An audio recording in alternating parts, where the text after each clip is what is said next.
The thing I find more exciting than anything else is inclusivity. If we provide something with thought in the development stage, we can make sure that anything we do is accessible and inclusive to everyone.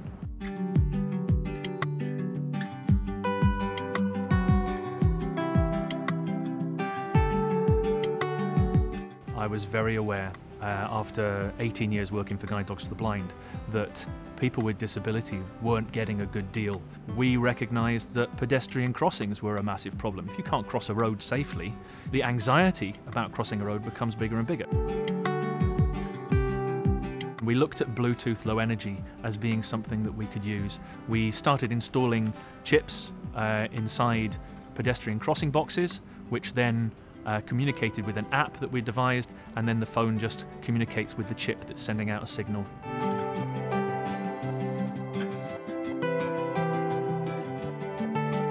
In 2013, I entered a competition with the City of Edinburgh Council. It was called Edinburgh Apps, and I won the competition and started a dialogue with the City of Edinburgh Council, and they were very interested when I started to talk to them about what we could do as far as accessible tourism was concerned. Not accessible tourism, but inclusive tourism, so something that everybody could use.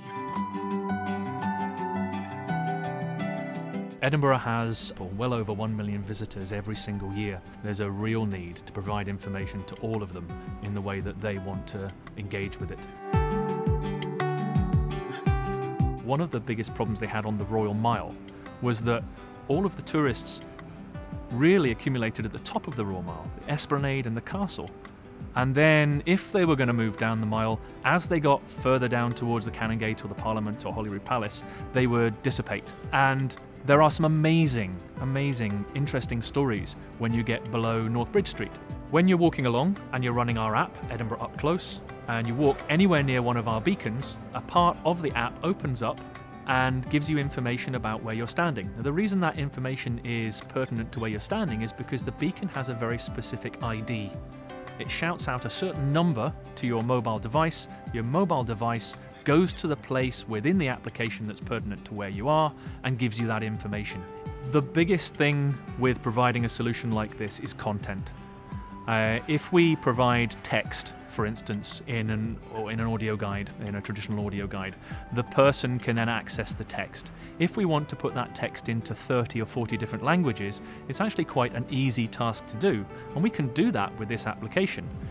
We can also change the pictures that we want to use. We can also put in video of British Sign Language. So we're making it so much more accessible for people.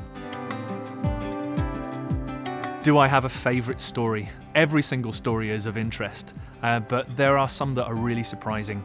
Some that you just go, oh wow, that's where it came from. Something that you really do know about. Now, one of the stories really does hit that nail on the head, and it's about a chap called Deacon Brodie.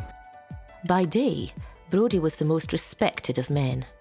However, Brodie developed a gambling habit and soon had debts he couldn't pay. Then he hatched a plan to rob the customs office here at Chessel's Court. The robbery was a disaster.